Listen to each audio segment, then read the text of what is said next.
Ahora sí, hermanos. Antes de iniciar, hermanos, voy a pasar lista. La semana pasada no estuve con ustedes, entonces pues no hay una lista. Así que me gustaría que me dijeran ustedes quién estuvo presente la semana pasada, cuando vaya pasando lista, y ya yo así ponerle su asistencia, porque recordemos que la asistencia tiene un valor de 5 puntos. Entonces, aquí voy a compartir mi pantalla para que ustedes puedan ver la lista y decir, maestra, yo sí estuve esta clase, ¿no? Vamos a ver, Alan, aún no está Alan por aquí. María Isabel ya está por aquí, ¿verdad? Sí, y sí estuve en la clase pasada. Sí, estuvo en la clase pasada, hermana, muy bien. Gaspar, por aquí tenemos ya el hermano Gaspar. ¿Estuvo usted en las dos primeras clases, hermano? Claro que sí, no, a ver, ahorita Muy eh, bien. lo puedo abrir el micrófono. Ok, sí, hermano, Sí, sí se sí, escucha. sí Sí. estuve en la primera que usted dio la clase y Ajá. el de Y hace la 8 días y el de compañera ahorita fue. también. Ok, gracias, hermano. Juana Con Cuervo, estas, ya está por aquí la hermana Juana. Sí, hermanita, la semana pasada también estuve. También, muy bien. Leticia, ya está por aquí Leticia. Aquí estoy. Hola. Hermana, las otras dos clases estuvo presente. Sí, sí estuve. Ok, muy bien. Samara, ya veo aquí a Hola, Samara. sí, La semana pasada, Samara. sí, también. Sí, muy bien. Sí. Isaías, ya está por aquí el hermano Isaías. presente Ya lo vi. La semana pasada estuvo, hermano. también. Muy bien. Juana Granillo, ya. Presente y es- también estuve hermana las dos primeras también Muy presente. bien, hermana, muchas gracias. Hermana Teresa. Bendiciones. Sí estuve en las dos clases anteriores. Ok, gracias. Herminia, Bendiciones a todos. Sí, también estuve en las dos clases anteriores, maestra. también. Ok, muy bien. Listo, entonces ya tenemos aquí la lista. Muy bien, hermanos, pues. Falta la falta la hermanita Yoseli. Sí, pero ella no está. Me avisó que no se iba a conectar el día de hoy, por eso ya no la nombré, porque Ok. ahí estamos trabajando con ella. Vamos, hermanos, a entonces hablar sobre un ratito, ¿verdad? Sobre lo que es la lectura. Todos pudieron hacer la lectura de Jesús como maestro. Todos hicieron esa lectura ya. Bueno, el reporte de lectura fue para la semana pasada. Aún no he tenido tiempo de calificarlo, pero yo creo que ya esta semana vamos a tener ese chance para poder calificar y mandarle las observaciones. Estas clases pasadas hemos estado hablando acerca de la educación en el pueblo hebreo. Vamos, vamos a mirar que vimos la educación en el Antiguo Testamento y en el Antiguo Testamento hay algo muy importante, que la educación del pueblo hebreo hasta este momento, el Antiguo Testamento, es una educación centrada totalmente en Dios, ¿no? Ahí vemos la cita de Deuteronomio con el Shema. El Shema Adonai, cuando dice, escucha Israel, escuchado esa cita tan bonita, ¿verdad? Escucha Israel, Jehová tu Dios, uno es. Ese, hermanos, esa proclamación del pueblo judío nos resume toda su educación cuando nosotros lo vemos desde un punto de educadores, desde el punto de maestro.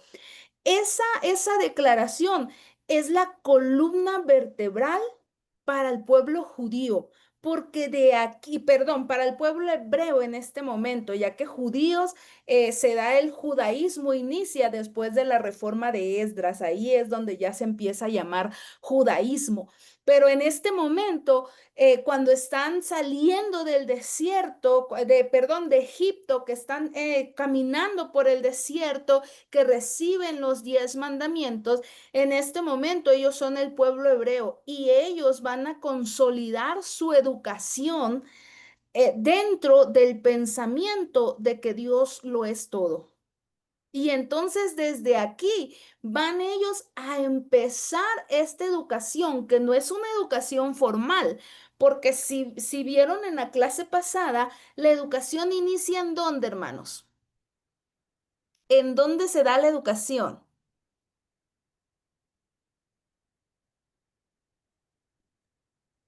Desde casa, bueno, Desde casa, se da en el hogar. Allí en el hogar va a iniciar la educación.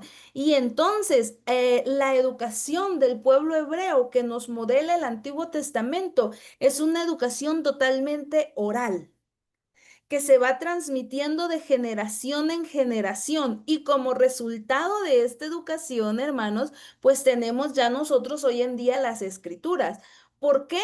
Porque el pueblo hebreo lo que hacía era transmitir las historias, no para contar historias. No contaban a sus hijos lo que pasó en el Mar Rojo para que sus hijos supieran qué había pasado, sino la contaban con un propósito y era establecer en ellos una fe, la fe en Yahvé.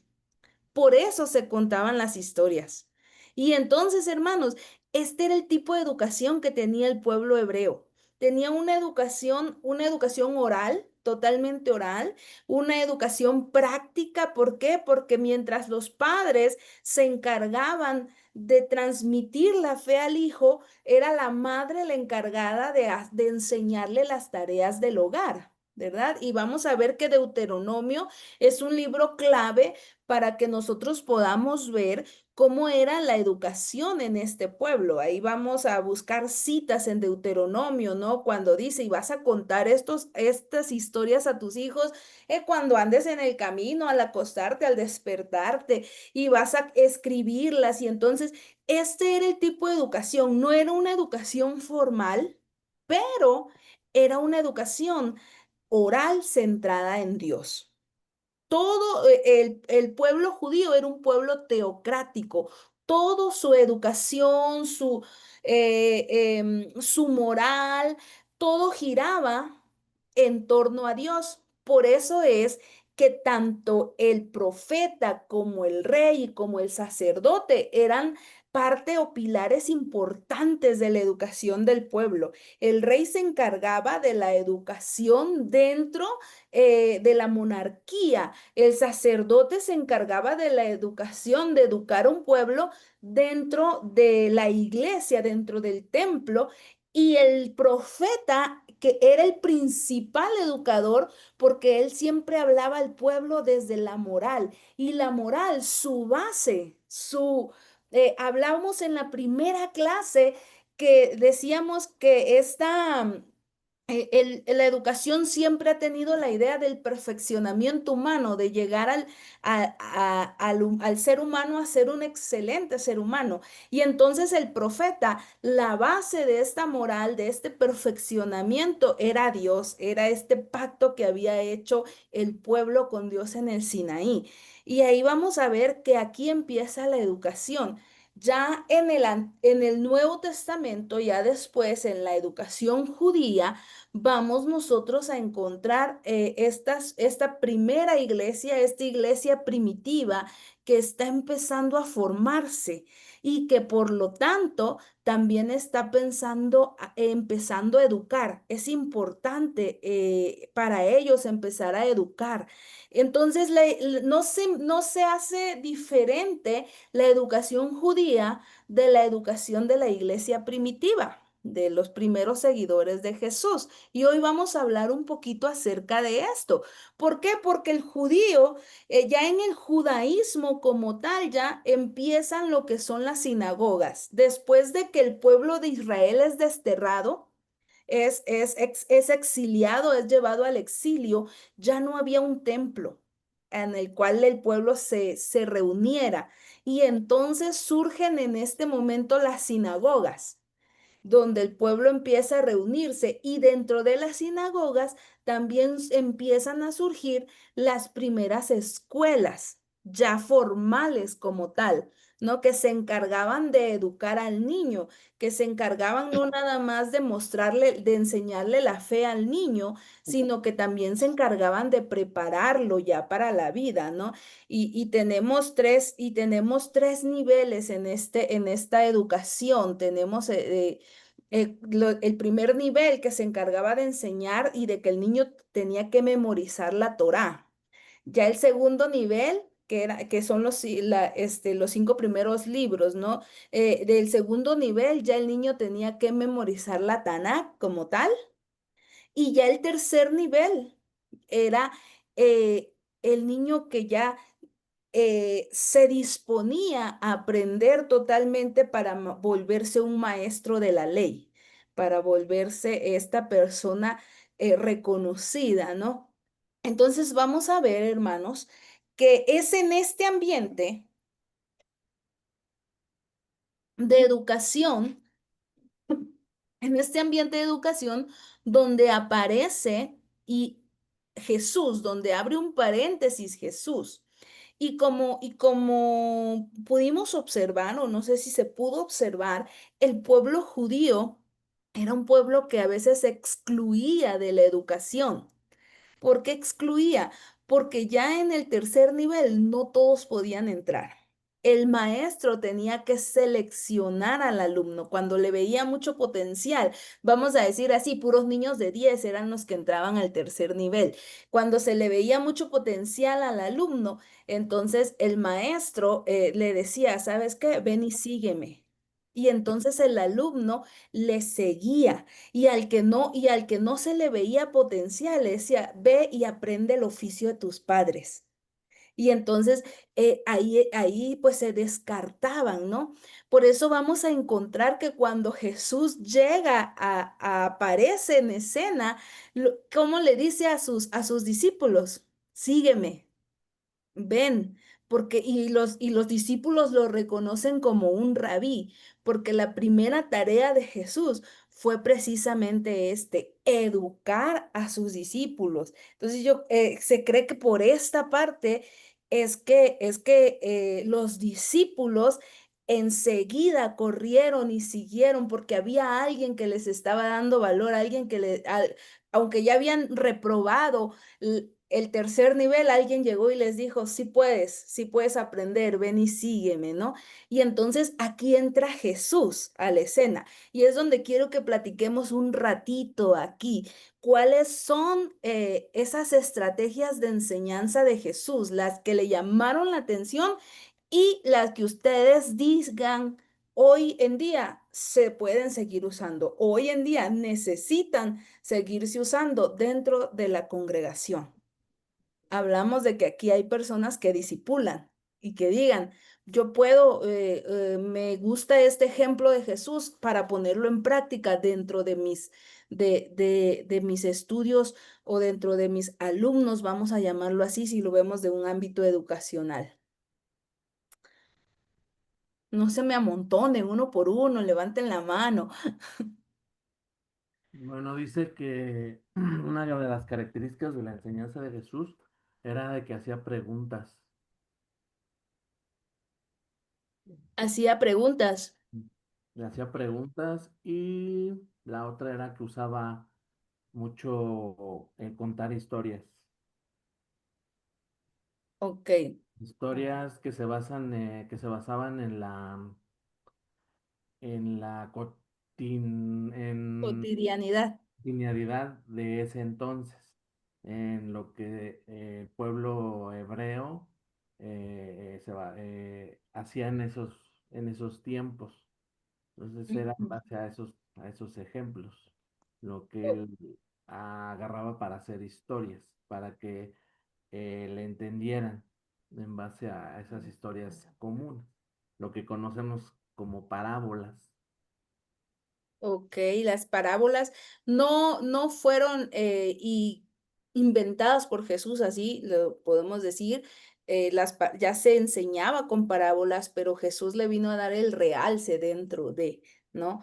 A mirar que la persona estuviera familiarizada con lo que él enseñaba en parábolas para que así pudieran ellos entender, ¿no? Y ahí tenemos la parábola del sembrador, de la semilla, entonces vamos a mirar que los campesinos estaban presentes dentro de su enseñanza, la parábola del pedazo de tela, vamos a ver que estaban las amas de casa, la parábola del hombre que esté rico, y entonces vamos a ver ahí que está enfocando él a cada sector de la sociedad, que no está dejando excluyendo a nadie y que va a empezar a enseñar dependiendo del nivel de su oyente, de su escucha, de sus alumnos. Es como él va a enseñar.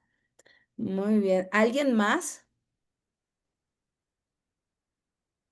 De hecho, creo que es lo que se usa actualmente, ¿no? Nosotros debemos de, por ejemplo, los que son maestros de niños, pues se deben de dirigir al público, pues a los niños, ¿no? Yo que soy de jóvenes, pues tengo que hablar como pues, un joven, ¿no? Y el hermano adulto mayor, pues como un adulto mayor, porque depende a quién tú le enseñes, ¿no? Entonces, yo creo que sí es, y el contexto socioeconómico, el contexto, en donde estás, o sea, son muchas cosas, ¿no? Apenas el sábado fui a un curso, precisamente de líderes, y pues yo me quedaba así como que, wow, ¿no? Porque el muchacho y donde fue al sur de la ciudad puros fresas. Y yo le decía a mi marido, yo soy la única morenita entre todos estos canales. Y pues es diferente su habla, ¿no? Porque parece que traen, pues muy fresas, ¿no? No es como, pues, mi contexto, porque pues soy de Iztapalapa, ¿no? Soy un poquito mañera. Entonces, sí, es un poquito diferente. Es eso, ¿no? Es al público a quien se dirige. Así lo mismo hacía Jesús para que Exacto. lo hiciera bueno, para que enseñara o entendieran de la manera correcta. Exactamente, hermana. Vemos eso, ¿no? Que es un principio, de hecho es un principio dentro de la educación, ¿no? Que tienes que eh, ver tu clase y dirigir tu clase dependiendo del grupo al que estás enseñando, ¿no? Y Jesús lo hizo. Jesús supo conocer a sus alumnos. Supo transmitir el conocimiento, ideas muy fuera de lo común. Él las transmitió en palabras muy sencillas, ¿no? Y ahí vamos a ver, por ejemplo, la parábola de las semillas. Esa parábola me encanta porque todavía él se las explica a sus discípulos, ¿no? Allá en Marcos vemos esa parábola. Y ahí vamos a ver que todo lo que él enseñó, lo enseñó conforme al contexto, como bien lo decimos, y que hoy en día es necesario que nosotros conozcamos a quienes estamos discipulando, que nosotros conozcamos la edad de los que estamos discipulando. No es lo mismo hablarle a un niño que hablarle a un joven, que hablarle a un adulto, ¿verdad? Como bien lo decía Samara. Entonces, esto es importante. ¿Alguien más, hermanos? ¿Alguien Em, más? Hermana, yo considero también que una de las cosas que Jesús hizo, ¿verdad? Y que es muy importante, es dirigirse a las personas por su nombre y darles la importancia personal, pues que ellos sienten que los escucha uno, que se interesa por el problema o por las preguntas que van a hacer. Y yo creo que eso es lo que es una de las bases para el discipulado, ¿no? Porque es lo que se le copia precisamente a Jesús, de que fue de una manera personalizada la enseñanza, aunque también lo hacía en grupos, pero cuando tenía una persona enfrente, pues le daba esa categoría, ¿no? De esa importancia. Así es, hermana. Eso es muy bueno y algo muy importante resaltar. Gracias por resaltarlo, porque Jesús, cuando escuchamos y dice hablaba por su nombre, es porque conocía a la persona, porque sabía quién era, porque se interesaba por la persona, porque iba más allá de educarlo, ¿verdad? Iba más allá de enseñarle, iba al contexto personal, a ser amigos, a dignificar, a abrazar, a motivar. Y eso es importante para nosotros como maestros cristianos, para nosotros como discipuladores, el poder tener esa conexión con la persona, de no nada más te voy y te enseño y te explico y te digo, sino de tener esta relación uno a uno, de decir, yo puedo relacionarme contigo, ser tu amigo, entenderte y ahí mismo estar enseñando y estar educando. ¿Por qué? Porque nosotros lo que vamos a enseñar es el evangelio y precisamente el evangelio se trata de esto, se trata del amor, de demostrar el amor, de dignificar al ser humano. Hermana María, me parece que usted quería participar. Bueno, pues aquí yo creo que el gran ejemplo a seguir al maestro, pues es Jesús, ¿verdad? Es nuestro mejor, maestro, es un modelo, pues, de fe, de enseñanza, y nos decía que una de las cosas tan importantes que tenía él, que él se relacionaba con las personas, o sea, él las conocía perfectamente bien y ahora sí que tenía una gran empatía, o sea, lloraba con ellos, reía con ellos, se gozaba. Entonces, eso es lo importante, esa relación que tenía, ¿verdad? Con ellos. Y entonces, por lo tanto, pues las personas pues se sentían completamente a gusto, ¿verdad? Y es más, querían que pasara el gran maestro por ahí, por sus lugares.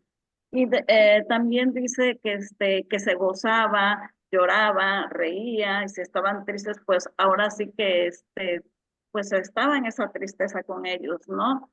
Y que también aprovechaba cada una de las oportunidades en cualquier lugar donde él iba pasando, ya fuera con niños, con personas adultas, con ancianos, ¿verdad? Con jóvenes. Entonces, él aprovechaba todo momento. Y eso es lo que nos están diciendo a nosotros, ¿verdad? A través de la palabra, que nosotros también debemos de aprovechar cada momento, a donde quiera que nosotros vayamos, ir y predicar, decía ahí, hablar de las verdades de Dios o de Cristo. Nosotros también decía que pues Él es una persona santa, ¿no? Nosotros tenemos que reflejar esa santidad, ¿sí? O sea, reflejar que de lo que nosotros estamos alimentándonos de la palabra, también tenemos que vivirla. Entonces, hasta las mismas personas que están a nuestro alrededor, pues también de alguna o de otra manera nos van a seguir, ¿verdad? Y entonces nosotros podemos llegar a ser, pues esos seguidores y esos grandes maestros, ¿verdad? Así como Jesús nos está enseñando. También dice, pues me gustaba sobre la organización. Dice que la Biblia también es una organización y nosotros también nos debemos de organizar. Alguien mencionaba, si es una enseñanza para niños, ¿verdad? Pues voy a organizarme con tiempo en mis temas para dar un tema especial para niños, que ellos nos entiendan. Si es para los adultos, pues también, o sea, de alguna u otra manera nosotros tenemos que ser imitadores de Cristo. Y si somos imitadores de Cristo, viviendo su palabra, pues vamos a hacer lo que Él también hacía, transformar los corazones, transformar las vidas y transformar a las familias. Esa es Así mi es, hermana, participación. muchas gracias.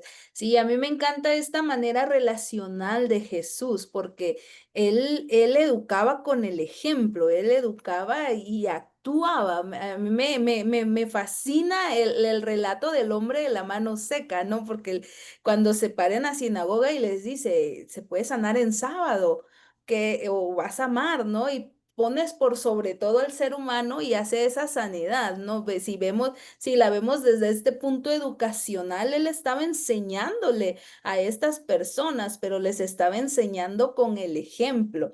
Y entonces vamos a ver que sí es cierto, Jesús era esta persona que se relacionaba, que podía sentir la necesidad del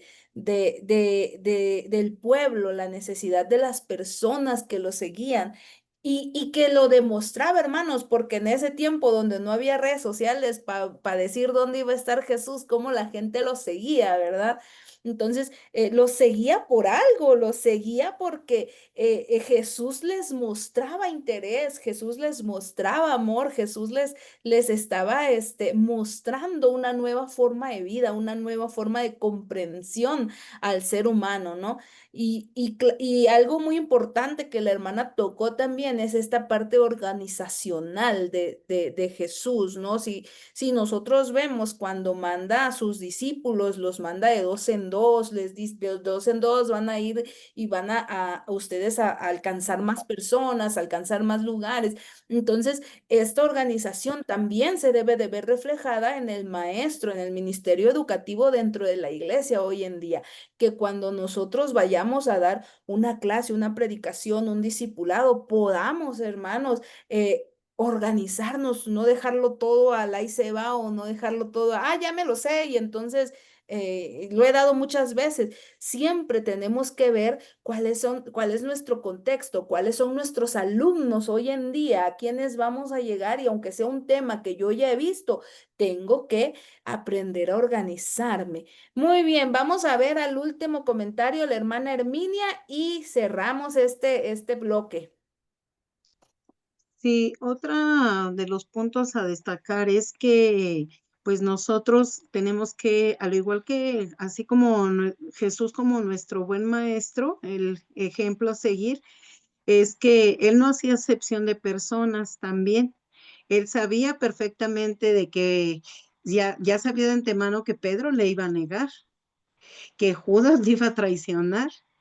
Y hoy en día nosotros como maestros, como líderes, también debemos de saber que pues ahora sí que Jesús no hizo excepción de personas, no porque sabía sus corazones, conocía cómo eran ellos y cómo iban a ser más adelante, él los trató por igual, sí, con amor, con misericordia, y ese es un ejemplo muy importante que el maestro por excelencia, nuestro Señor Jesús, nos da para que nosotros también lo hagamos así con la iglesia.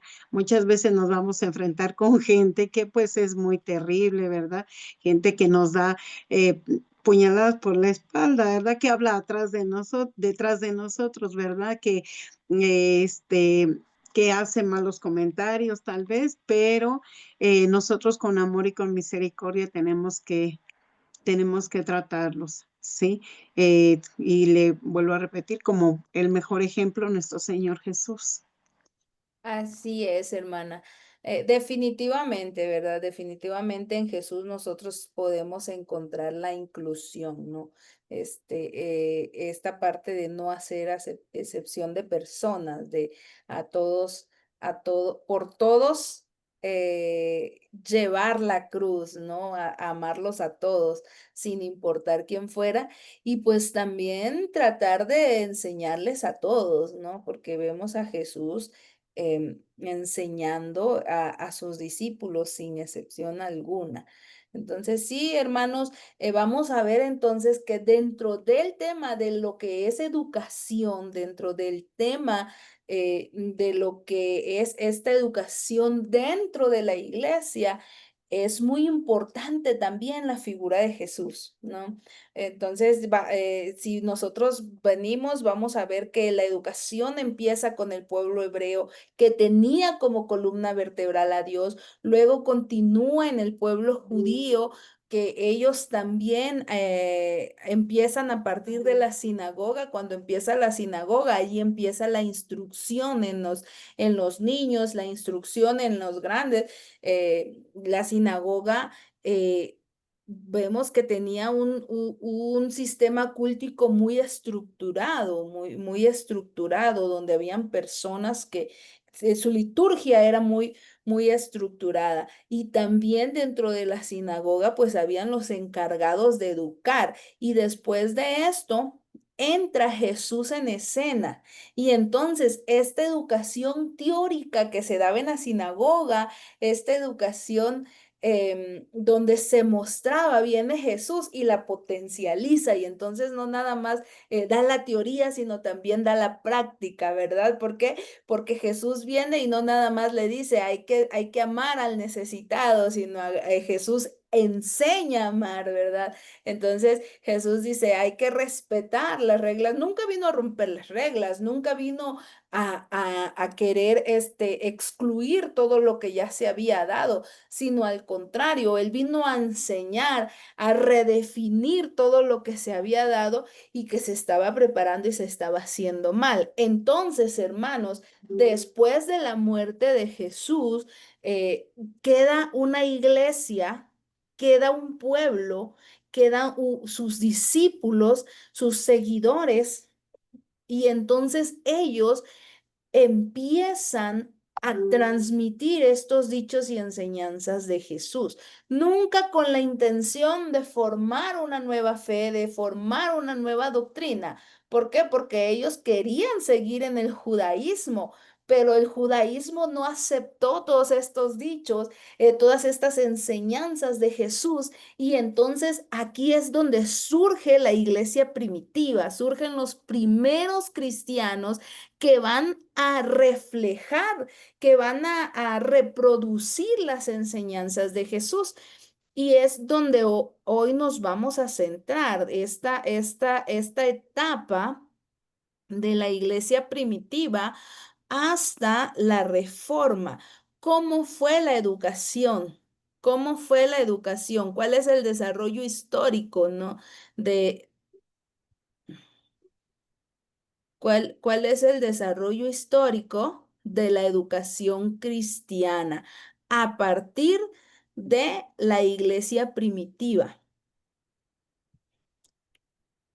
Y entonces vamos a ver que la iglesia primitiva, hermanos, la iglesia del primer siglo, no tuvo una educación estructurada.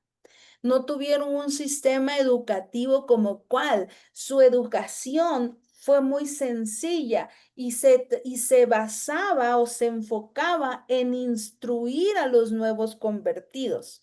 No existía una literatura escrita sobre la educación. La Biblia que ellos manejaban era la Biblia que manejaba el pueblo judío, y era de ahí y de las enseñanzas de Jesús, de lo que habían aprendido con Jesús, de donde ellos se basaban para educar. Entonces, en este periódico específico, cuando hablamos del tema de la educación, para poder nosotros saber cómo era la educación de esta iglesia, necesitamos nosotros mirar la predicación, necesitamos mirar la actividad misionera de la iglesia, el crecimiento, la expansión de la iglesia. Necesitamos mirar la producción de la literatura que se daba, que en este caso es el Nuevo Testamento, y la exégesis que se hacía, o sea, ese estudio o esa reflexión que llevó a los escritores a escribir precisamente los libros del Nuevo Testamento. ¿Por qué? Porque en esta etapa hay una iglesia en construcción. Hay una iglesia en formación, se está formando, y con ella se está formando todo su sistema educativo. Con ella se está formando un pueblo, se está formando una nueva fe basada en la enseñanza, basada en la resurrección de Cristo, basada en esta aceptación de que Cristo es el Mesías y que Él ha muerto y resucitado. Y aquí es donde se basa todo esto.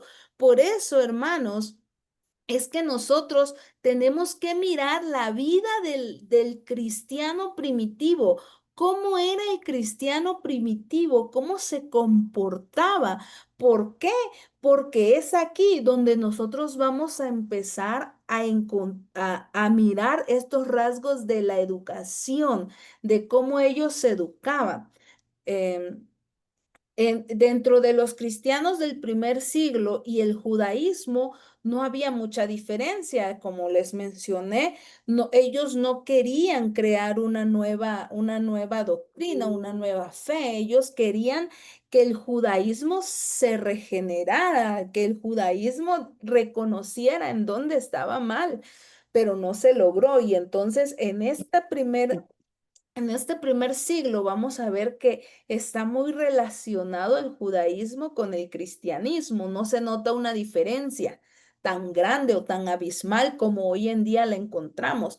Por eso es que cuando nosotros miramos la cotidianidad de los primeros cristianos, vamos a ver que ellos eran muy madrugadores. Se levantaban en la madrugada, dice, al rayar el alba para orar. ¿Qué era lo primero que hacía esta iglesia? Oraba. Aquí vamos a encontrar nosotros nuestro primer rasgo educacional, siempre dependiendo de Dios. Siempre la educación cristiana, el motor ha sido Dios. Este instrumento o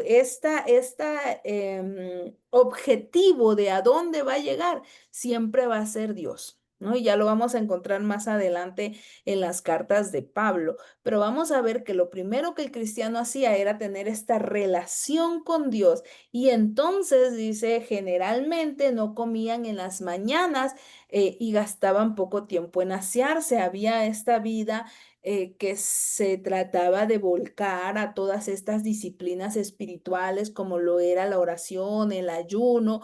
La humildad era parte de ellos, ¿no? Vemos que su vestimenta era sencilla, era modesta, igual sus zapatos. Ellos querían, entre tanto, marcar la diferencia entre un romano, un griego y ellos como cristianos. Entonces, por esta misma razón, ellos no iban a lugares de entretenimiento como el teatro, el circo, la arena. ¿Por qué? Porque todos estos lugares de entretenimiento estaban dedicados a los dioses paganos, tanto el teatro como el circo, como la arena. Y entonces por eso ellos buscaban hacer esta diferencia. Habían muchas ocupaciones en la cual no trabajaban por cuidar su testimonio.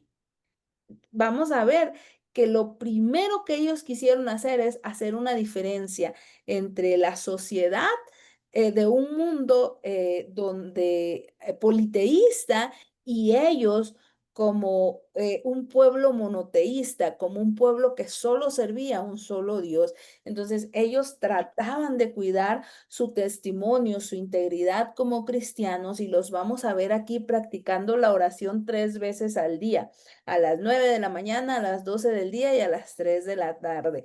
Entonces, si vemos, hermanos, los cristianos del primer siglo se centraban en esta relación con Dios, con el Padre directamente.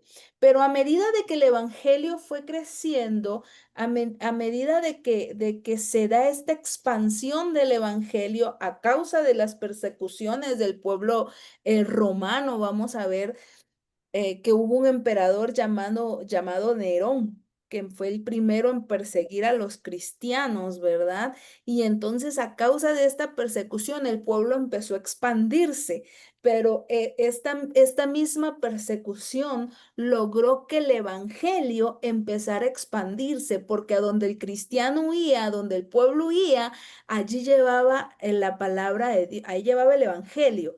Entonces, al enfrentarse los primeros cristianos con esta parte de que empiezan a convertirse, entonces es necesario una tarea evangelística educacional. Ellos se dan cuenta que no nada más hay que evangelizar, que no nada más hay que llevar el mensaje de salvación, sino que también tienen que educar. ¿Por qué? Porque están llevando el mensaje a un pueblo politeísta, un pueblo pagano, vamos a llamarle así. Y entonces este pueblo no conoce nada del evangelio, no conoce nada de las costumbres judías, no conoce nada de lo que es una vida relacional con Dios. Por eso es que ellos se ven en esta necesidad de educar. Y entonces esta fue la primer tarea de la iglesia primitiva, un, una tarea evangelístico-educacional, en donde todas sus actividades, todo lo que ellos hacían iba con un propósito: educar, enseñar. Y entonces vamos a ver que empiezan a existir estas diferentes comunidades, ¿verdad? Vamos a ver que se empiezan a formar comunidades y tenemos a la comunidad Paulina, la comunidad y empieza Juanina, y entonces empiezan a formarse estas diferentes, vamos a llamarle así, iglesias, si hoy en día lo queremos mirar así, ¿verdad? Estas comunidades donde iban formándose cristianos.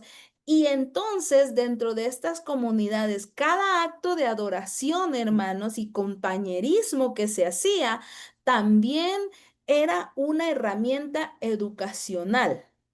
Y vamos a encontrar que entonces la cena del Señor, esta comunión que ellos hacían, era una comunión que no nada más se hacía con un propósito de convivir, de llegar y comer, sino que también se hacía con este propósito educacional del que el cristiano recién convertido empezara a comprender cómo era una vida en comunidad, una vida en amor. Y entonces fue a través de la cena y de la predicación que la iglesia entendió, dice, comprendió corporalmente de qué se trataba el evangelio y qué significaba para ella ser como la esposa de Cristo.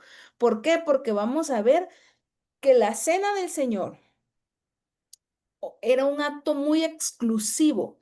Solo podían participar los cristianos, no podían participar nadie más. Y entonces la cena del Señor era este momento de coinonía, de convivencia, de donde el cristiano, aparte de comer, las pláticas que se hacían eran precisamente estas pláticas de aprendizaje, de cómo se llevaba la vida cristiana. Y entonces por esto es que esta cena era muy hermética, no dejaban entrar a ninguna persona que no fuera recién convertido. A partir de aquí, y más adelante vamos a ver, a partir de este hermetismo que se tenía, de esta selectividad, surgen diferentes acusaciones a los cristianos, y entonces el pueblo de afuera empieza a decir, no, los cristianos se reúnen a comer niños. Por eso es que no dejan que nadie más que no sea cristiano entre, ¿no? Y vamos a ver más adelante las acusaciones que se le hizo. El bautismo, hermanos, fue una parte fundamental para la educación de la iglesia en aquel tiempo. ¿Por qué? Porque antes de bajar al bautismo, antes de ser bautizado, el cristiano tenía que pasar por una escuela que era como un catecismo, la escuela de los catecúmenes, la escuela del recién convertido. Hoy en día se le nombra, ¿cómo se le nombra a esta parte? Se me olvidó el nombre, discipulado, ¿no? Se disipula antes de bajar al bautismo. Esto viene desde aquí. ¿Por qué? Porque había una conversión y entonces el encargado de la escuela de catecúmenes era el encargado de enseñar la vida en el evangelio, la fe, la doctrina, la creencia. Por eso es que el bautismo se vuelve una herramienta educacional, porque no podía nadie ser bautizado si antes no era discipulado, si antes no era entregado, no pasaba por esta escuela. Y por esta misma parte del bautismo, el testimonio se volvió parte importante de la educación. ¿Por qué? Porque el cristiano enseñaba con el ejemplo. Entonces el comportamiento era una herramienta de instrucción. Todo lo que tenía que ver con la manera de vivir, con la enseñanza de los apóstoles, la comunión, la oración, la observancia de las ordenanzas, el cuidado entre los hermanos, el amor. Entonces, todo eso, aparte de enseñarlo, y explicárselo, el cristiano lo testificaba, lo modelaba todo. Entonces, estas fueron las primeras herramientas de educación dentro de la iglesia primitiva: la cena del Señor, el bautismo, el testimonio. Vamos a ver que no había una escuela formal como tal. No se formalizó la educación hasta cuando ya empiezan lo que son formalmente las escuelas de catecúmenes. Hasta ahí se formaliza la educación cristiana. ¿Cuál era el papel del maestro en el primer siglo, hermanos? La alusión más directa al papel del maestro la vamos a encontrar en Primera de Corintios 12:28, cuando Pablo la pone en tercer lugar de este grupo, ¿verdad? Selectos, que dice, hay profetas, pastores, maestros. Entonces, es un grupo selecto, y para Pablo no cualquiera puede ser maestro, ya que ser maestro es un don de Dios. La educación de la iglesia primitiva tenía dos funciones o dos áreas que se enfatizaban más. Según Pablo, hermanos, el maestro ser maestro no es para cualquiera. Ser maestro requiere de un don, requiere de esa actividad del Espíritu Santo en nosotros para guiarnos. Y entonces Pablo dice que, ¿por qué? Porque el maestro primero instruía. Y aquí vamos a ver que las dos áreas más importantes, la primera era el bautismo, porque como les mencioné anteriormente, se va a necesitar de una instrucción formal para el nuevo creyente para entender lo que hacían al bautizarse. O sea, que no se bautizaban por bautizarse. El nuevo creyente tenía que comprender por qué se estaba bautizando. El bautismo en aguas era un acto de decirle a la sociedad que estaba perteneciendo a un grupo selecto de cristianos. Y entonces, esta actividad no era una actividad cualquiera, no era una actividad que se tomara a la ligera, sino que tenía que pasar primero por esta escuela donde se instruía, donde se servía durante toda la vida como un modelo para la vida diaria, ¿no? Esto era lo que aprendía el cristiano antes de ser bautizado. Entonces, hermanos, el bautismo y la preparación para el mismo fueron de suma importancia en el desarrollo de la iglesia. Y si nosotros vemos en el Nuevo Testamento, podemos encontrar varios fragmentos de estas enseñanzas en Colosenses 3:8, 4:6, en Efesios, en Primera de Pedro, en Santiago. Son estos elementos bautismales, estas enseñanzas que se daban antes de ser bautizado. Y también, hermanos, el maestro era parte fundamental para servir como ese vehículo para la comunicación de la nueva tradición. Era el maestro el encargado de esta enseñanza oral, ¿verdad? Así como se dio en el pueblo hebreo, en el pueblo judío, el maestro era el que se encargaba de llevar esta enseñanza, que ahora tenía que ver con los dichos y los hechos que Jesús había hecho, especialmente en cuanto a su muerte y resurrección. Vamos a ver aquí, hermanos, que el papel del maestro era parte fundamental e importante de la primera comunidad cristiana o de la iglesia primitiva. Y lo vamos a ver claramente en la literatura de instrucción. Pablo fue el maestro más grande de esta comunidad. Vamos a ver que las cartas de Pablo son cartas que es cuando las vemos desde el punto educacional, vamos a ver que el propósito principal de todos los escritos de Pablo fue enseñarle a estas nuevas comunidades de cristianos. Cada carta que escribió a los hermanos en la fe fue para ayudarles a conocer y entender la verdad. Entonces, si nosotros vemos, Pablo es el mayor educador del Nuevo Testamento. Claro, no dejando detrás a los discípulos, ¿verdad? Pero él es el que se encargaba de formar este pensamiento en los cristianos de ese entonces, ¿no? Y vamos a ver que cuando le escribe a los tesalonicenses, le escribe precisamente por una razón, y era corregir una idea equivocada y enseñar en cuanto a la segunda venida de Cristo. Los tesalonicenses por ahí andaban un poquito distorsionados en sus ideas, y entonces Pablo escribe y escribe para ello, ¿no? Entonces, cuando le escribe a los corintios, le escribe también para corregir condiciones éticas, y le escribe para enseñarles algunas normas espirituales para guiar su vida social. También vamos a ver que a los Gálatas le escribe precisamente para enseñarles a que se puede vivir justamente, rectamente por la fe y el poder del Espíritu Santo. Y a los romanos ni se diga, les escribió para enseñarles doctrina. Todos somos pecadores, pero todos podemos ser justificados por la fe. Entonces, cuando vemos a los efesios, les explica las características de una iglesia verdadera. Tenemos también las escrituras a los filipenses, les escribe para explicarle que la experiencia cristiana es interna y no depende de las circunstancias externas. A los colosenses les habla precisamente del carácter verdadero de Jesús para refutar una doctrina de legalismo. A Timoteo y a Tito les escribe para enseñarle el orden que debe prevalecer en la iglesia.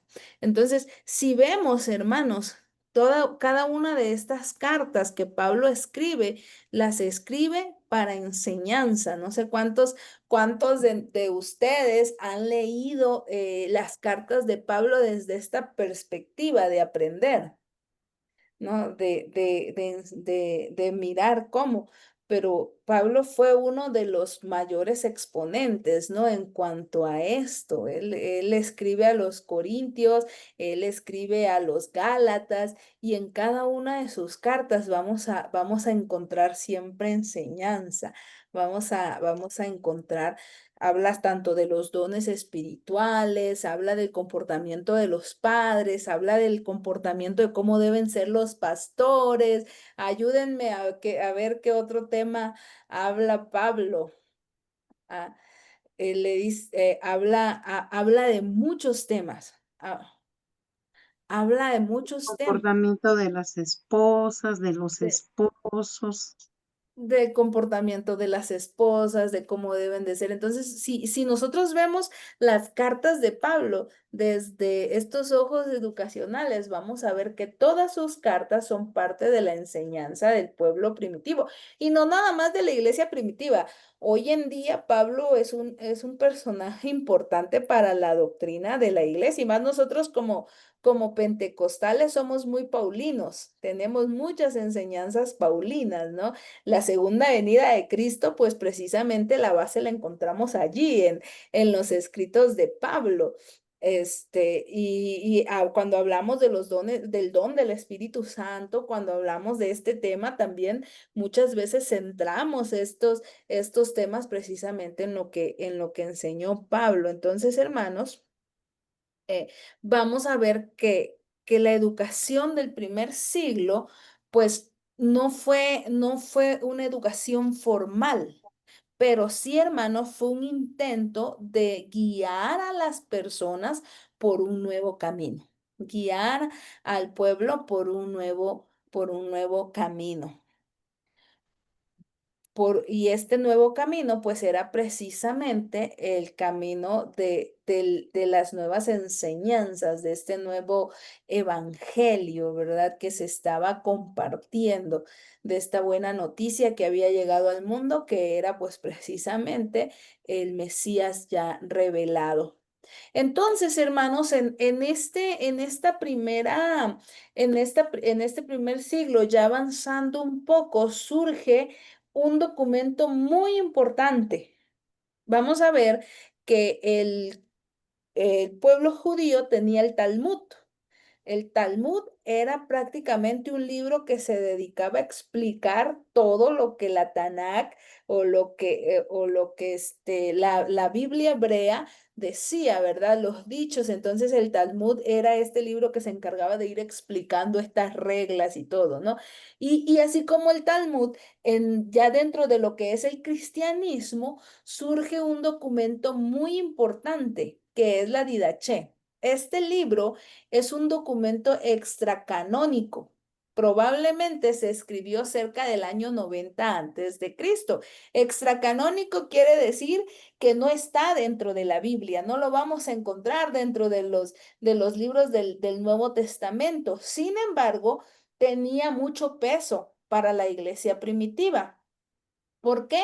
Porque la Didaché tenía instrucciones basadas en los dichos de Jesús que fue enseñada por los apóstoles a los paganos que querían convertirse. Entonces, la Didaché era como este libro que interpretaba lo que Jesús había dicho, lo que los apóstoles habían dicho, la Didaché lo interpretaba, ¿no? Y aquí ya daba esa interpretación y estaba dividida en tres secciones.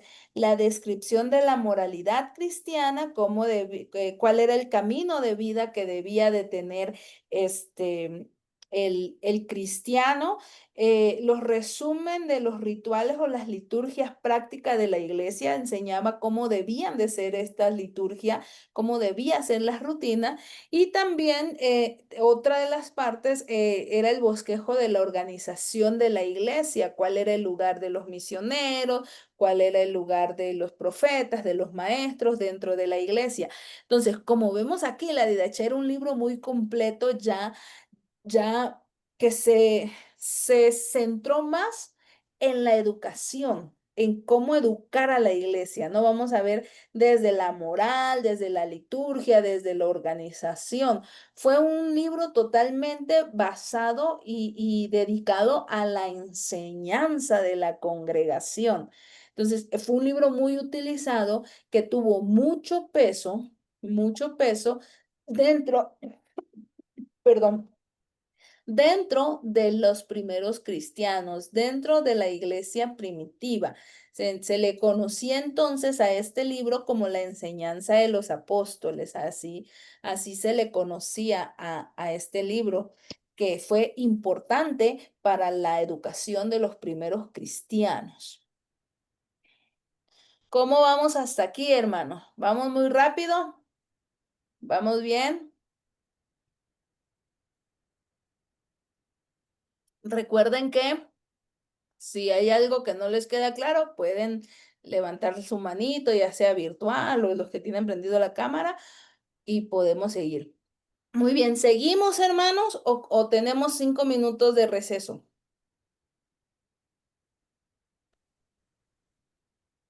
Seguimos y terminamos antes. Seguimos y terminamos antes. Muy bien, vamos entonces a continuar. Hasta aquí, comentarios, preguntas, dudas. Es necesario que queden bien establecidas las etapas de la educación cristiana de esta historia. ¿Por qué? Porque la tarea que vamos a tener para esta semana trata precisamente de hacer una línea de tiempo sobre cada una de las etapas, ¿no? Que vamos a ver desde la educación hebrea, los judíos, la educación con Jesús, la educación de los primeros de la iglesia primitiva, y ahora mismo vamos a pasar a otra educación, cómo funcionó cada uno de estos momentos, ¿no? Y vamos a hablar ahorita de los movimientos y las instituciones que existieron hasta la época de la Reforma, ¿sí? Vamos a ver entonces, hermanos, que dentro de esta primera iglesia, o dentro de esta primera formación de la iglesia primitiva, empiezan, si nosotros vemos, la iglesia primitiva se desarrolló en un contexto grecorromano. se desarrolló acá en este contexto griego.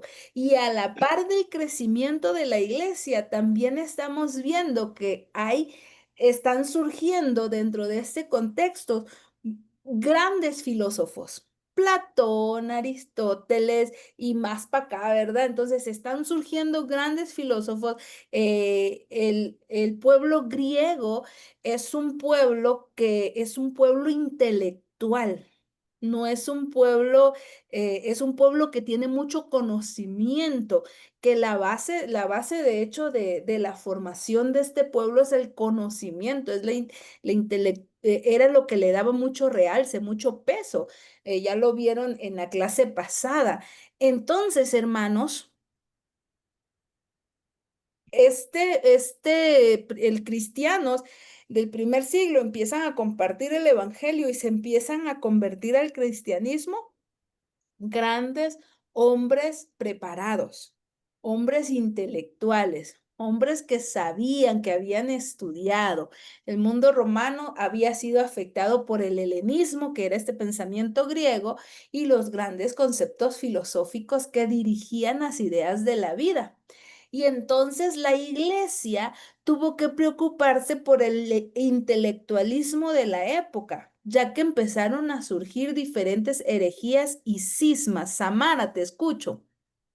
De hecho, creo que, bueno, sí, es que es correcto lo que voy a decir. El apóstol Pablo tomaba dichos de los mismos filósofos de la época para poder convertir a los demás, para poder hablarles del evangelio de Jesús, ¿no? Es como lo que mencionábamos hace un rato, ¿no? En el contexto en el que estés, tú tienes que adaptarte para hacerle llegar a la persona lo que pues es el evangelio, ¿no? Ujú. ¿Sí es correcto?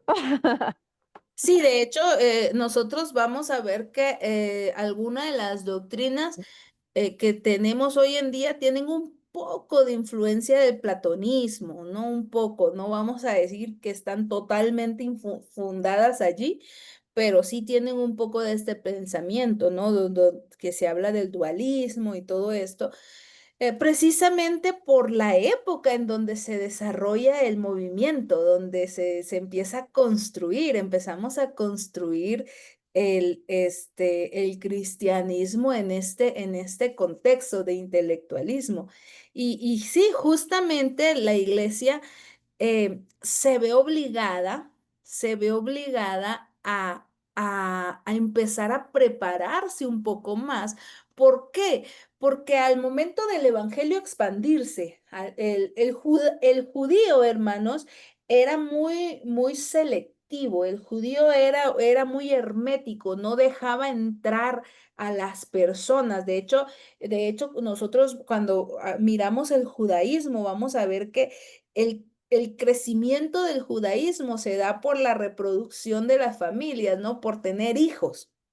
No dejaba entrar a su círculo tan fácilmente a los paganos como se les conocía, ¿no?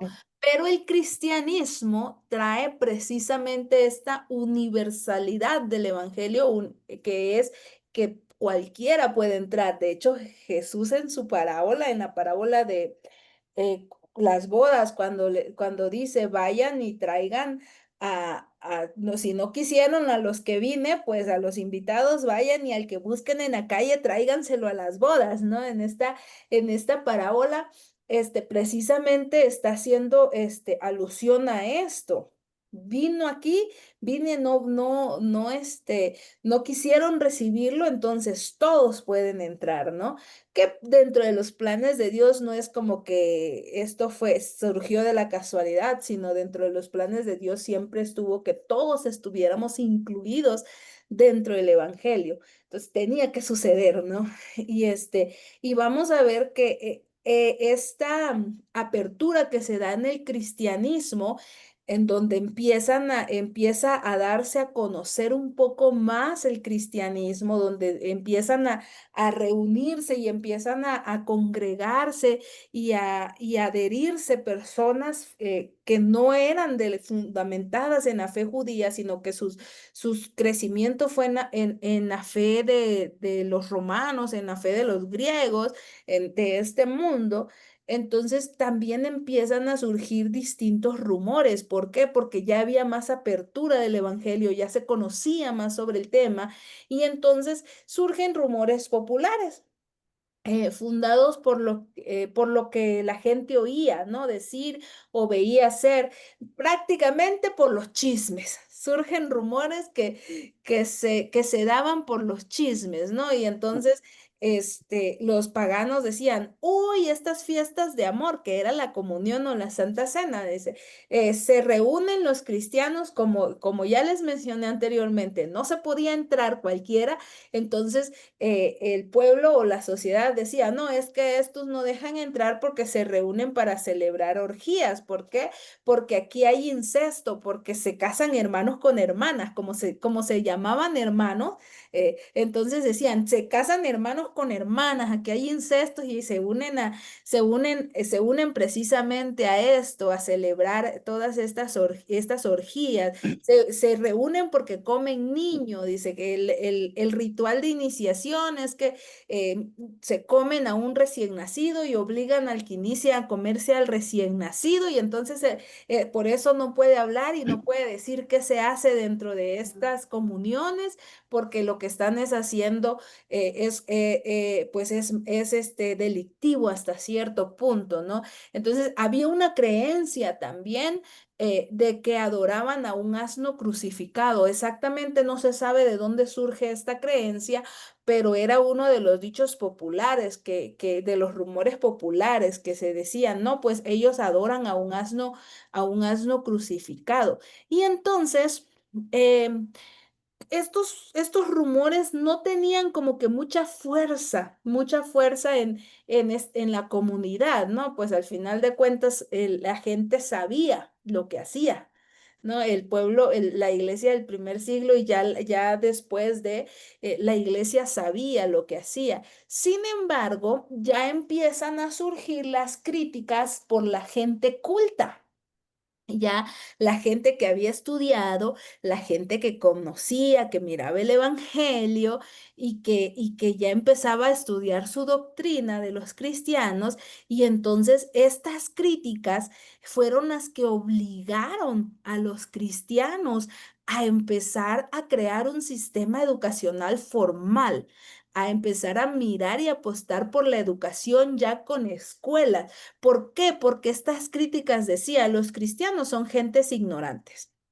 ¿Por qué? Dice, porque su doctrina o sus prédicas tienen un barniz de sabiduría, pero en realidad son contradictorias, se contradicen entre ellos.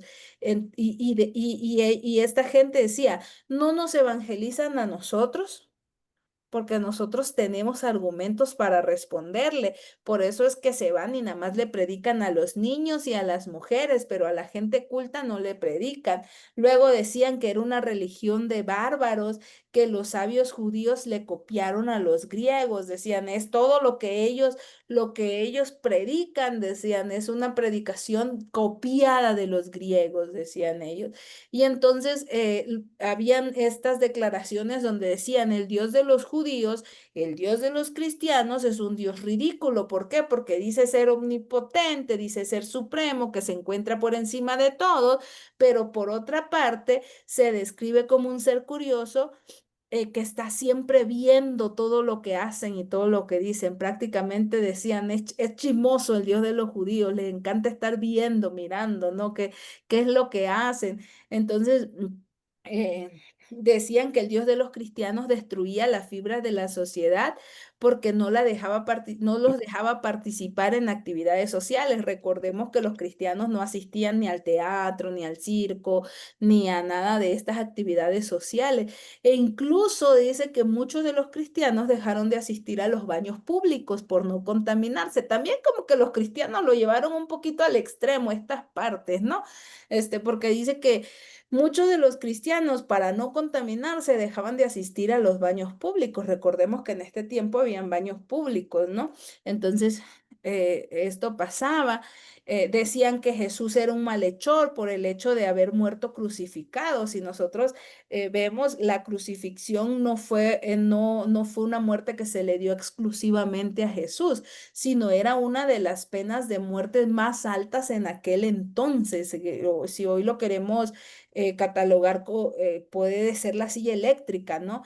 Era una de las condenas más altas para aquel entonces y se le daba a los verdaderos malhechores, a los verdaderos maleantes, ¿no? Por eso, por esta razón de muerte, la gente culta decía que este Jesús, que era de quien el cristianismo se fundaba, pues había sido un malhechor, entonces era un hijo ilegítimo de María. Ellos empezaron a fundar el rumor, perdón, que María y un soldado romano llamado Celso, pues habían tenido sus que veres y entonces de ahí nació Jesús. No era engendrado por el Espíritu Santo, sino había sido esta parte, ¿no? Y también, pues, obviamente, al hacer esta aclaración, también decían que la resurrección era una falsedad, ¿no? Que como resucitan los que han sido consumidos por el fuego y sus cuerpos destruidos por las fieras, ¿no? Entonces ellos decían, ¿cómo van a resucitar? Decía, las personas, si nos damos cuenta, para este tiempo había la persecución de los cristianos. ¿Y cuál era la forma de muerte de los cristianos que se le daba a los cristianos? Pues muchos murieron quemados, muchos murieron destruidos por las fieras en el circo, perdón. Y entonces decía, ¿cómo van a resucitar estas personas? Porque recordemos que el evangelio y el cristiano y la predicación tanto del primer siglo como de hasta hoy en día es precisamente esta vida eterna, ¿no? Esta resurrección. Y ellos negaban esta parte, negaban tanto la resurrección de Cristo como la resurrección de sus seguidores. Entonces, hermanos, como vemos aquí, todas estas críticas fueron las que obligaron a la iglesia a formar eh, y a educar. Y no nada más, hermanos, por las críticas de la gente pagana, de la gente inconversa, sino que dentro de la misma congregación, dentro de los mismos cristianos, empezaron a surgir diferentes pensamientos, pensamientos que iban en contra del evangelio, pensamientos que iban en contra de lo que Jesús había enseñado. Por ejemplo, surge lo que es el gnosticismo. El gnosticismo es un movimiento que no nació dentro de la iglesia. Sin embargo, este movimiento afirmaba que su doctrina era un conocimiento especial. Los gnósticos decían que sabiduría era quien había formado el mundo y que el mundo era un aborto de sabiduría, ¿no? Y entonces, hermanos, este pensamiento enganchó a algunos cristianos. ¿Por qué? Porque decían, bueno, Jesús entonces es un ser que no tiene pecados, entonces fue formación de estos dioses, de estos espíritus, ¿no?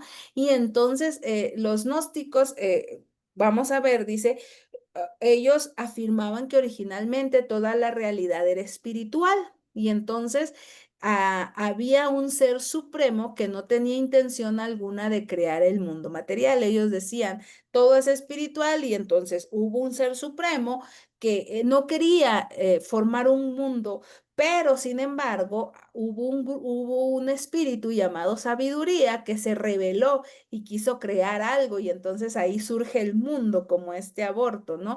Y entonces los cristianos escuchan este pensamiento y dicen, ah, sí, Cristo es este mensajero especial que trae el conocimiento especial. Es Cristo. Y entonces empiezan a surgir estas herejías, ¿no? Entonces dicen, Jesús no fue un hombre, Jesús solamente fue un espíritu. Decía, el gnóstico afirmaba que Jesús no había venido a esta tierra 100% hombre, sino que solo había llegado a esta tierra 100% espíritu. Sin embargo, esta afirmación negaba doctrinas como la doctrina de la creación. ¿Por qué? Porque decía que sabiduría había, que el mundo había sido creado por sabiduría, no por Dios. Entonces también negaba la doctrina de la encarnación. Al decir que Jesús era un espíritu, pues negaba la humanidad de Cristo y por lo tanto negaba la doctrina de la resurrección. ¿Por qué? Porque si Jesús es espíritu, cómo va a resucitar en cuerpo, verdad? Entonces Jesús resucitó corporalmente como ser humano. Y estas doctrinas empiezan a mezclarse dentro de la iglesia. También vamos a encontrar a Marción. Marción tenía un pensamiento medio raro también. Pensaba que el mundo era malo. Y entonces decía, su creador es malo. Marción decía, el Dios del Antiguo Testamento y el Dios del Nuevo Testamento, decía Marción, son dos dioses diferentes. Porque el Dios del Antiguo Testamento es un Dios malo, es un Dios que castiga, es un Dios que nada más se dedica a mirarte para castigarte. Y el Dios del Nuevo Testamento es un Dios bueno, es un Dios que ama ese. ¿Por qué? Porque Jesús había venido a modelar esto. Entonces, Marción decía, el Dios del Nuevo Testamento es un Dios superior y el Dios del Antiguo Testamento es un Dios inferior. Y entonces Marción decía que no, como el Dios del Nuevo Testamento era un Dios que todo era amor, todo era bueno, no había problema, entonces no habría un juicio final, ya que el Dios de los cristianos era un Dios de amor. Totalmente Marción entonces pues estaba negando muchas de las doctrinas, ¿verdad? Estaba totalmente, para empezar, ya estaba, su pensamiento ya era un pensamiento politeísta, ya era un pensamiento que buscaba o miraba a dos dioses, ¿no? Y entonces, pues también su doctrina de donde no habrá juicio final, donde Dios es amor y pues no hay problema cómo te comportes. Esto estaba sucediendo dentro de la iglesia, dentro del cristianismo, ya no fuera, sino dentro. Estos pensamientos, también tenemos aquí a Arrio. Arrio decía, es que Jesús, perdón, al verbo lo creó el Padre, decía. No es coeterno, no ha existido siempre. El Padre fue el primero y entonces el Padre creó al Verbo. Pero este pensamiento que se ve como que un poquito inofensivo va a negar primeramente la divinidad de Jesús, porque al ser el Verbo creado por el Padre, quiere decir que Jesús no es un ser divino. Y entonces, esto también llevaba a que la iglesia tendría que adorar a Jesucristo, tendría que dejar de adorar a Jesucristo y empezar a adorar a una criatura, a una imagen, porque Arrion decía, el Padre fue quien crea al Hijo y al Espíritu Santo, y entonces esto negaba totalmente la divinidad, ¿no? Trinitaria. Todos estos pensamientos, hermanos, pues fueron los que obligaron a la iglesia a estudiar, a prepararse. Y es en estos pensamientos que surgen diferentes apologistas, como Justino Mártir, que ya fue un maestro y filósofo griego que antes de convertirse, enseñaba que el cristianismo era inherente a la filosofía griega, ¿no? Ya Justino Mártir empieza a trabajar y a atacar estos pensamientos, ¿no? Vamos a tener apologistas como Justino Mártir, como Irineo de León, como Clemente de Alejandría, ¿no? Tertuliano, que son estas personas que empiezan a debatir y a defender el pensamiento precisamente dentro de la iglesia, ¿no? Muchos de ellos empezaron a defender la doctrina de Marción, de Arrio, del gnosticismo. Ellos empezaron a debatir y decir, ¿saben qué? Esto está bien. Entonces, por ejemplo, aquí Irineo de León Él creía que la enseñanza era la herramienta para construir una iglesia fuerte. Por eso es que Irineo de León combatió el gnosticismo, ¿no?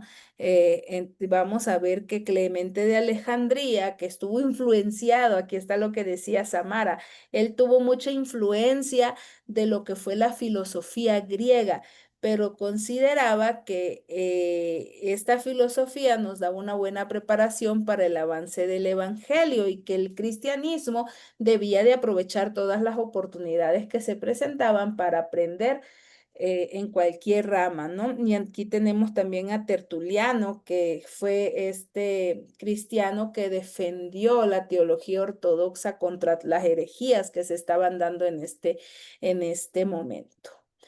Gracias entonces, hermanos, a estos pensamientos, como lo fue Marción, Arrio, el gnosticismo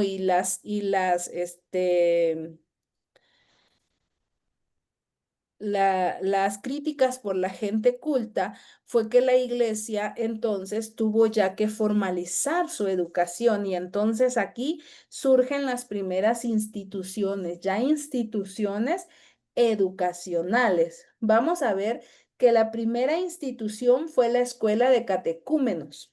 Esta escuela, hermanos, fue la escuela que les hablé primero referente al bautismo, que era una escuela que estaba totalmente volcada para los nuevos convertidos que necesitaban instrucción de su fe. Entonces, la escuela de catecúmenos era el discipulado, vamos a llamarlo así, donde se empezaba a enseñar a los primeros cristianos. Después de la escuela de catecúmenos, también surgió la escuela catequista. La escuela catequista, hermanos, ya fue una escuela para entrenar a los cristianos al mismo nivel intelectual que los críticos. Ya aquí totalmente era una escuela teológica como tal, era una escuela más formal. Vamos a ver que las primeras escuelas pues fueron las escuelas de Alejandría, las que se formaron, donde estudiaron todos estos apologistas. Ahí vamos a mirar a estas personas que van a estudiar aquí en estas escuelas catequistas. Era una escuela que ya no se encargaba de enseñarte cómo era la vida cristiana y cómo se debía vivir, sin que era lo que la escuela de catecúmenos te enseñaba.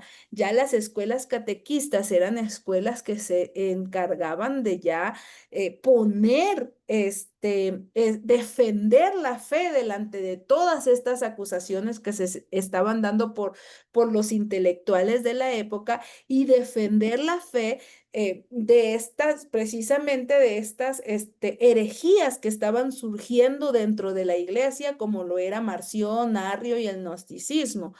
Y también tenemos las escuelas catedrales o las escuelas episcopales. Estas escuelas, hermanos, se encargaban del entrenamiento de los clérigos. Entonces, los niños que se destinaban para el ministerio, allí van a recibir su instrucción. Hoy en día lo podemos mirar así, era la escuela para los pastores, ¿verdad? Todo el que quería llegar a ser un clérigo tenía que pasar por estas escuelas catedrales o escuelas episcopales. Y también, pues surgen los monasterios, surge el monasticismo.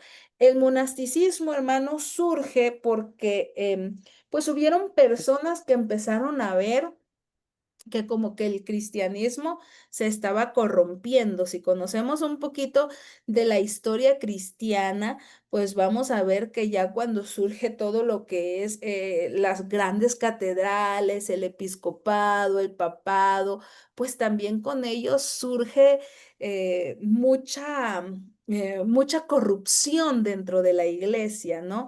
Y entonces los monjes eran personas que se apartaban precisamente al desierto para no corromperse con esto que estaba viviendo la iglesia. Pero dentro de la educación es importante porque los monjes eran los encargados de enseñar, las escuelas monásticas enseñaban a leer a los niños. ¿Por qué? Porque la vida en el monasterio era dura. Era una vida de disciplina, era una vida de ayuno y era una vida de oración.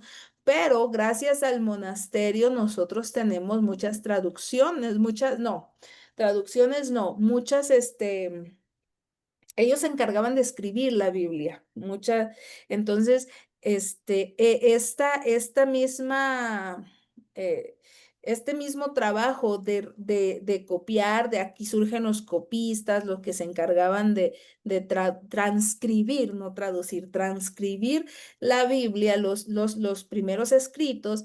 Entonces, esto mismo obligaba a la enseñanza de la lectura, ¿no? Y entonces, cuando nosotros la vemos por la parte educacional, los monasterios, pues fueron muy importantes también. ¿Por qué? Porque enseñaban, educaban a los niños, ¿no? Les enseñaban. Estas fueron, hermanos, las 4 escuelas que surgen ya después de la iglesia primitiva, gracias precisamente a todas estas acusaciones que se le venían a hacer al cristiano. Cuando entra el intelectualismo, pues también entra precisamente lo que es esta necesidad, ¿verdad?, de defender la fe. Muy bien, ¿cómo vamos hasta aquí, hermanos?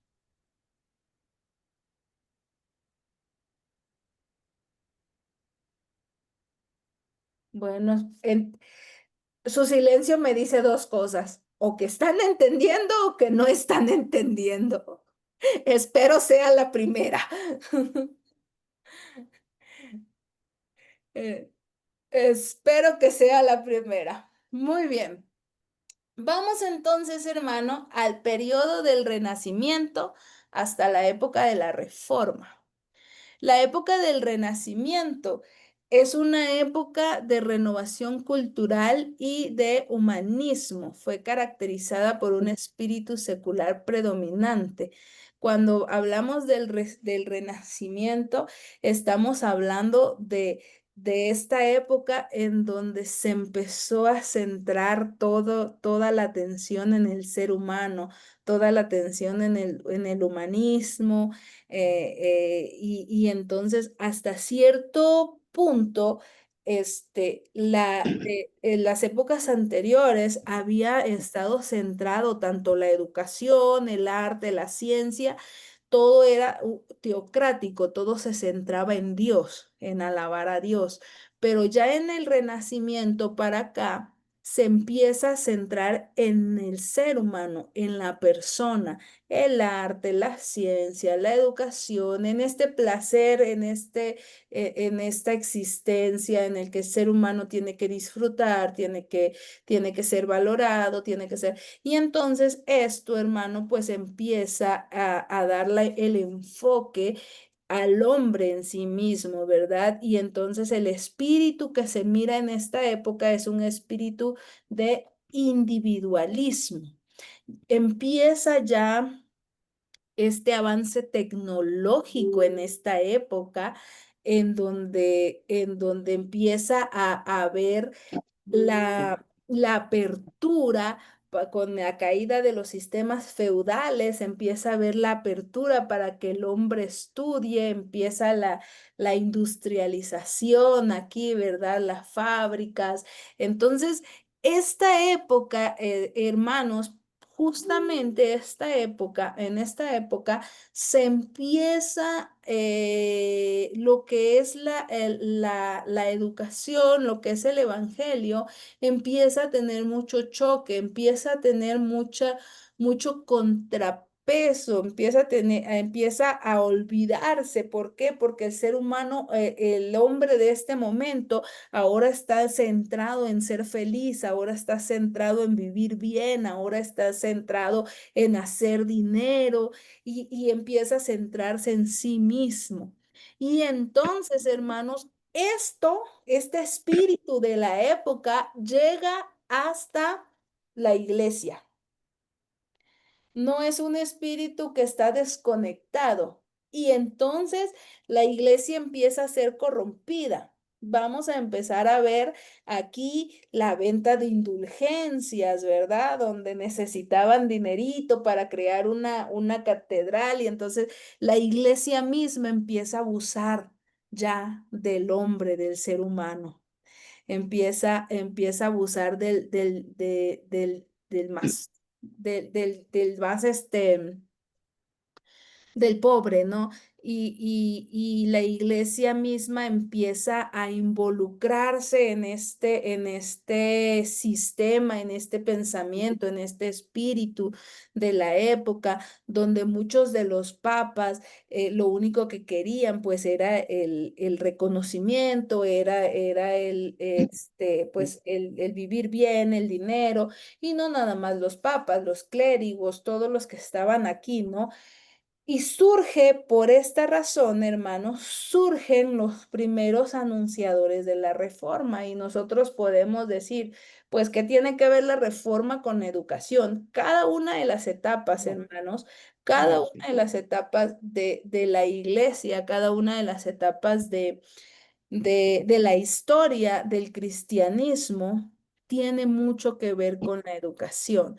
¿Por qué? Porque entonces surgen los valdenses, por ejemplo, y dicen, es necesario empezar a enseñarle a la gente únicamente las escrituras. Ya no sé, para esta época ya no se enseñaban las escrituras. Es más, el pueblo ni siquiera las tenía a su alcance. Vamos, ¿por qué? Porque las misas se daban en latín y el idioma del pueblo no era latín, ¿no? La Biblia estaba, que en este entonces era, perdón, la Vulgata, estaba escrita en idioma en latín, que era, que era el idioma de Jerónimo, que fue quien escribe la Vulgata Latina, de hecho se llama, ¿no? Que fue de las Biblias que se utilizaba en este momento por la Iglesia Católica, y entonces surgen estos primeros pre-reformadores donde se dan cuenta que la iglesia está dejando de ser educada, que el cristiano está dejando de ser educado conforme a las escrituras. Y entonces el primer trabajo de los reformadores antes de llegar a la iglesia fue llegar al pueblo. Y surgen los valdenses que ellos en esta protesta silenciosa ante la iglesia empiezan a enseñar las escrituras. Surge un hombre llamado Juan Wycliffe, que es conocido como la estrella matutina de la Reforma, pero fue fue un líder de un grupo conocido como los Lollardos, y ellos criticaron fuertemente a la iglesia, criticaban sus prácticas, criticaban sus doctrinas, y entonces uno de sus mayores aportes para la educación, pues fue precisamente la enseñanza de las escrituras. Ellos escribieron señor escribe una serie de sermones llamado tratados, ¿no? Una serie de escritos en donde él empieza a escribir y empieza a criticar cómo estaba funcionando ya la iglesia para este entonces. Surge también Juan Hus, que esta persona pues también desarrolla un sistema de escuelas, y en este sistema de escuelas que va a incluir universidades, pues se centra o se basa en enseñar precisamente las escrituras. Entonces, hermanos, cuando tenemos una iglesia corrompida, cuando tenemos una iglesia que está dentro del espíritu de esta época, también tenemos anunciadores o reformadores que están precisamente tratando de educar con las escrituras, tratando de volver a las escrituras, ¿no? Y entonces el Renacimiento, pues básicamente es un movimiento cultural, mientras que la Reforma, seguía un movimiento teológico, ¿no? Vamos a mirar aquí que entonces los reformadores, hermanos, optan por una enseñanza en los hogares. Y entonces la enseñanza en este momento de la historia vuelve nuevamente a los hogares. Dice, es necesario enseñar a los padres para que los padres enseñen a los hijos. Y así se da en esta época nuevamente la educación. Vamos a ver que Martín Lutero es un fiel creyente de que la educación debía de empezar en el hogar. Entonces, creía también que la educación debía ser obligatoria para todos. ¿Por qué? Porque la educación se tiene que tener esta apertura para todos, porque todos necesitan aprender a leer, para que todos puedan leer la Biblia. Ese era el lema de Martín Lutero, ¿no? Y entonces vamos a ver que los reformadores son parte importante ya de la educación dentro del cristianismo. Y no nada más empiezan a enseñar la Biblia, sino que ellos ya también empiezan a secularizar un poco la educación, al enseñar a leer, al enseñar a escribir, al enseñar los números.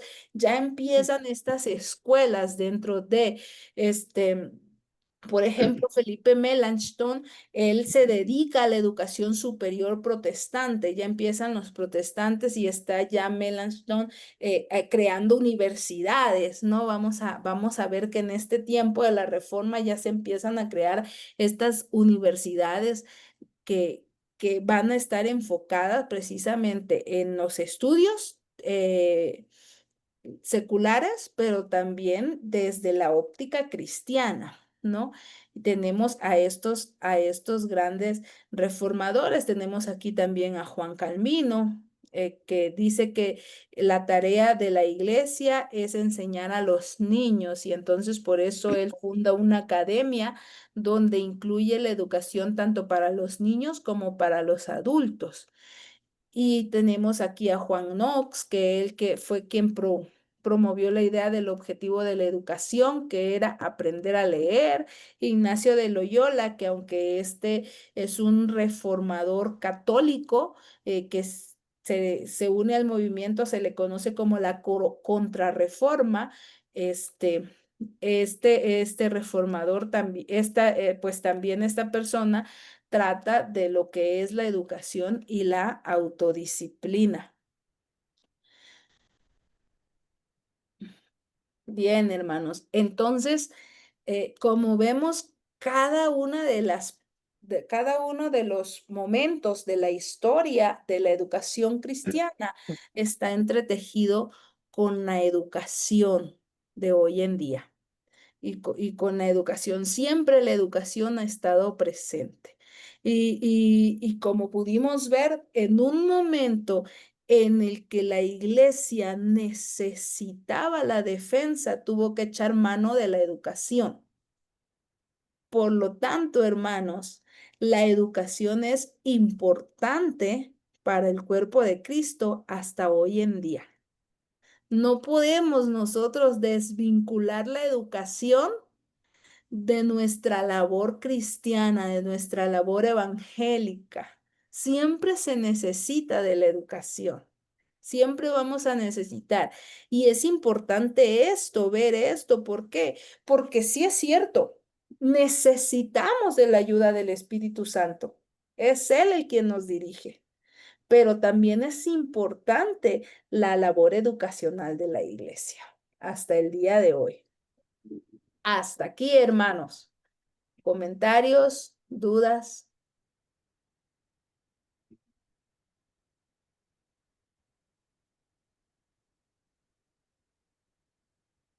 Muy bien, vamos a ver. Entonces entendimos, creo. ¿Cuáles son? Dice Alan que todo correcto.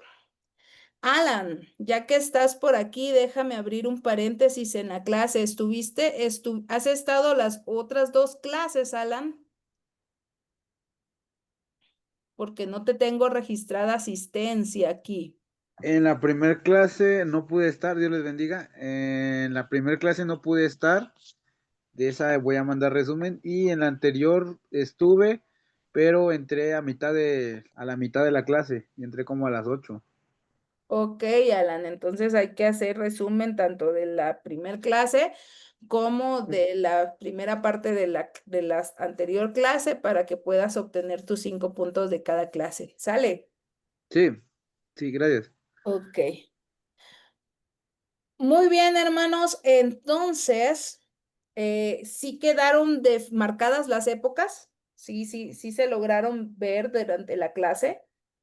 ¿Por qué? Porque la tarea de esta semana es precisamente realizar una línea de tiempo, ¿sí? ¿Y qué va a llevar la línea de tiempo?